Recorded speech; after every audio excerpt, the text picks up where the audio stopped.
उत्तराखंड सरकार से मैं यही कहना चाहती हूँ कि अगर आपके उत्तराखंड की नर्सें इस तरह रोड पे बैठी है तो आपका हॉस्पिटल चलेगा कैसे? क्वालिटी ऑफ केयर तुम कैसे दोगे पेशेंट को? तुम इस तरीके से कुछ नहीं कर सकते। बाहर के तुम हॉस्पिटल बाहर वालों को तुम अलाउ कर रहे हो, बट उन्हें सिस्टम से चलाना कुछ भी नहीं आ रहा है। हाँ, नहीं देखी थी हमने पिस्टल लगी हुई। एक सज्जन है जो आज ही आए हैं। नाम क्या नाम? दीपक नाम है उनका।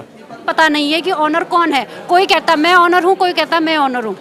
हमें बताइए हम कहाँ जाएं? हमारी सैलरी नहीं आई है, 2 साल से पीएफ हमारा रह गया है, 2 साल का पीएफ हमारा नहीं आया है। मैं जब यहाँ पे आई थी कोविड में, मैंने यहाँ पे ड्यूटी करी थी। कोविड का अलाउंस हमें अलग से कहीं नहीं मिला है। हम बीमार हुए हैं, हमने तब भी यहाँ पे ड्यूटी करी है, कोई फ्री में हमारा इलाज नहीं हुआ। हमने तब भी कुछ नहीं कहा। हम यहाँ एक फैमिली ग्रुप की तरह हमने यहाँ पे काम किया है। कोई इंक्रीमेंट हमारा नहीं लगा। जो सैलरी हमारी मिली हमें मिल रही उससे भी हमें कट के मिलता था। पीएफ तो काट दिया है पर देने का कोई नाम नहीं है। ऐसा कुछ नहीं है सर, ऐसा कुछ नहीं है। हॉस्पिटल है, हॉस्पिटल तो सर ऐसा पवित्र अदारा है, इसमें ये जो आरोप है मिथ्या है, इसमें कोई सच्चाई नहीं है। इस विषय में कह रहे हैं जो यहाँ का स्टाफ था, जो यहाँ पे स्टाफ आ रखा था, उनकी सैलरी रोकी है 5-6 महीने से।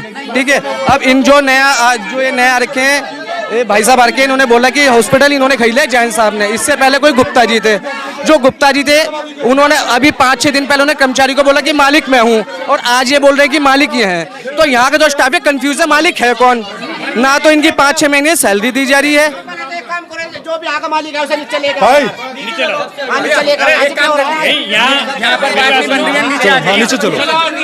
नीचे चलो। सुनो, इस गली में यहाँ पे जिस तरीके से यहाँ के मैनेजमेंट ने यहाँ के स्टाफ का बेवकूफ बनाया पिछले 3 से 4 महीने के अंदर, आप देख सकते हैं अभी भी बस आगे का 1 महीने का और टाइम लिया जा रहा है। सैलरी का इशू है, हमारी 2 महीने से सैलरी रुकी हुई है, हमने छोड़ दिया है ना।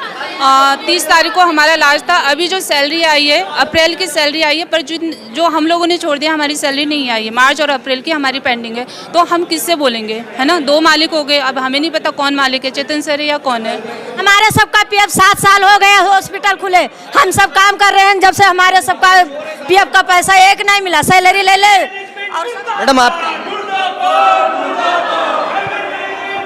लगातार मुर्दाबाद मुर्दाबाद के नारे लगाए जा रहे हैं। आप तस्वीरों में देख सकते हैं कितना रोष है और कितना जोश लोगों में नजर आ रहा है। वेलमेड हॉस्पिटल की तस्वीरें हैं, अभी आश्वासन दिया जा रहा है। अब देखने और सोचने वाली बात यही होगी कि क्या होता है और क्या होगा। लगातार आप तस्वीरों में बने रहें, वो तमाम तस्वीरें हम आपको दिखाएंगे। आप इसी तरह से वीडियो में बने रहें। मेरा नाम विकास शर्मा है, मैं यहाँ पे परचेज हेड हूँ। सर ऐसा है, पिछले 4 महीने से सैलरी नहीं आई है स्टाफ की, और इमीडिएट पता चला कि हॉस्पिटल सेल कर दिया गया है थर्ड पार्टी के रूप में। ठीक है, अभी हमने 2 दिन पहले भी स्ट्राइक की थी, तो उस टाइम पे कुछ लोगों की सैलरी आ गई थी, लेकिन 3 लोगों की सैलरी नहीं आई थी 1 महीने की।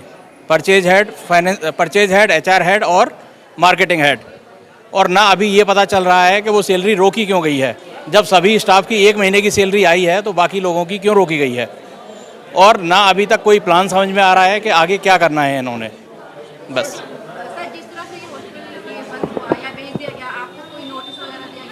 नहीं, कोई नोटिस नहीं मिला। सर ये जो आरोप लग रहा है, पिस्टल की बातें हो रही है, सत्य है या फिर?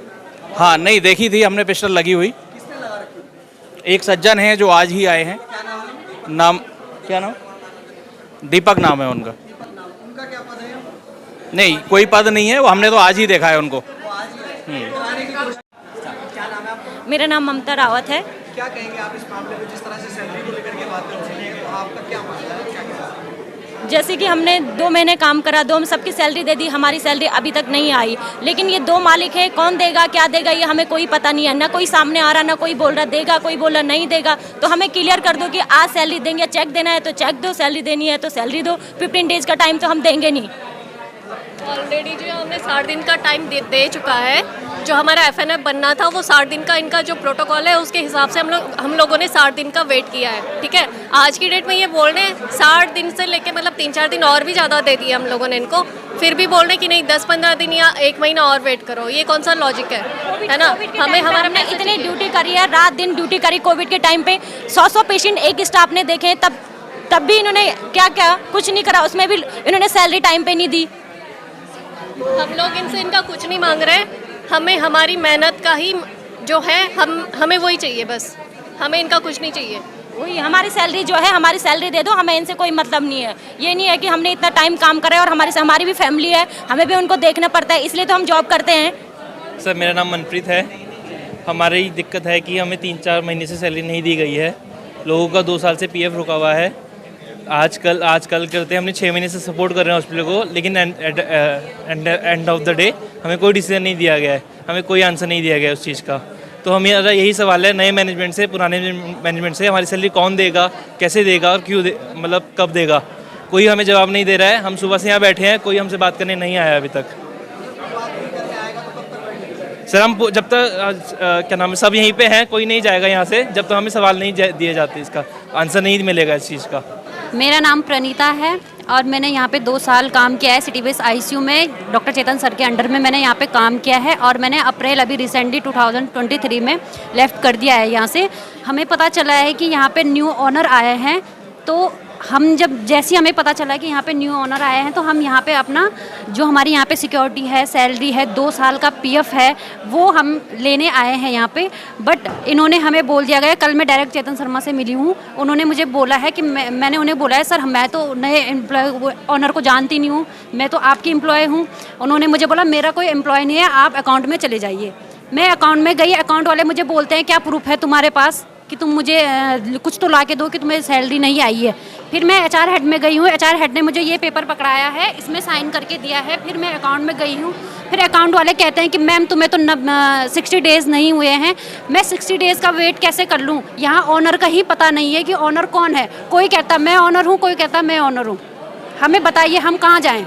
हमारी सैलरी नहीं आई है, 2 साल से पीएफ हमारा रह गया है, 2 साल का पीएफ हमारा नहीं आया है। मैं जब यहाँ पे आई थी कोविड में, मैंने यहाँ पे ड्यूटी करी थी, कोविड का अलाउंस हमें अलग से कहीं नहीं मिला है। हम बीमार हुए हैं, हमने तब भी यहाँ पे ड्यूटी करी है, कोई फ्री में हमारा इलाज नहीं हुआ, हमने तब भी कुछ नहीं कहा। हम यहाँ एक फैमिली ग्रुप की तरह हमने यहाँ पे काम किया है, कोई इंक्रीमेंट हमारा नहीं लगा। जो सैलरी हमारी हमें मिल रही उससे भी हमें कट के मिलता था। पीएफ तो काट दिया है पर देने का कोई नाम नहीं है। प्लीज़ हमारा ये क्लियर कर दीजिए और हम यहाँ से चले जाएंगे। हमें ये लड़ाई हमारी एक की नहीं है, हर डिपार्टमेंट की है। उत्तराखंड की नर्स अगर रोड पे है, ये ऐसे बैठे हैं तो हॉस्पिटल कौन संभालेगा? बाहर के लोग आके यहाँ पे हॉस्पिटल बना तो दे रहे हैं पर उसको सिस्टम से चलाना उन्हें आ नहीं रहा है।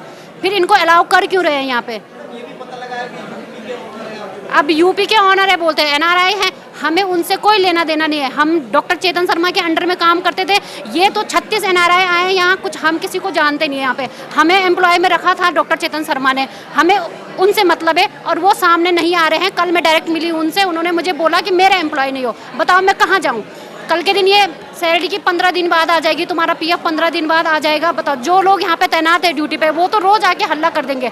हम लोग ने यहाँ से लेफ्ट कर दिया है, हम दूर चले गए हैं, हम कितनी बार यहाँ राउंड लगाएंगे? हम नहीं लगा सकते हैं, हमारे घर के प्रॉब्लम भी है, हम नहीं लगा सकते हैं यहाँ पे राउंड। ये पेपर दे के थाम दे, अब मैं इस पेपर को लेके किसके पास जाऊँ? ना यहाँ उत्तराखंड की सरकार सुनने वाली है, ना यहाँ पे कोई यहाँ पे सुनने वाला नहीं है। उत्तराखंड सरकार से मैं यही कहना चाहती हूँ कि अगर आपके उत्तराखंड की नर्सें इस तरह रोड पे बैठी है तो आपका हॉस्पिटल चलेगा कैसे? क्वालिटी ऑफ केयर तुम कैसे दोगे पेशेंट को? तुम इस तरीके से कुछ नहीं कर सकते। बाहर के तुम हॉस्पिटल, बाहर वालों को तुम अलाउ कर रहे हो बट उन्हें सिस्टम से चलाना कुछ भी नहीं आ रहा है। बस मैं यही कहना चाहती हूँ, प्लीज़ रिक्वेस्ट है कि हमारा पीएफ, हमारी सिक्योरिटी, मैं नहीं, यहाँ से कई एम्प्लॉय ऐसे हैं जो चले गए हैं अपना पैसा छोड़ के। मैं चाहती हूँ वो भी सामने आए, सब सामने आए। सुबह यहाँ पे पता नहीं कौन एम्प्लॉय, हमने आज से पहले उसे कोई नहीं देखा है, गन लेके आ गया, हमारे सिक्योरिटी को धमकाने लग गया। आज तक हमने देखा नहीं, उसको कोई डेजिग्नेशन यहाँ पे मिली नहीं है। बस आता है कि मैं यहाँ का नया वो हूँ। हम किसी को नहीं जानते, डॉक्टर चेतन शर्मा को जानते हैं, हमने कोई जैन सर को भी नहीं जानते। हमें गन लेके घूम रहे हैं। बताओ हमारी सिक्योरिटी के लिए कौन यहाँ पे आएगा? हमारी सिक्योरिटी के लिए कोई नहीं आ सकता यहाँ पे। हम बहुत दूर से आए हैं सर, हमें हमारा क्लियर चाहिए।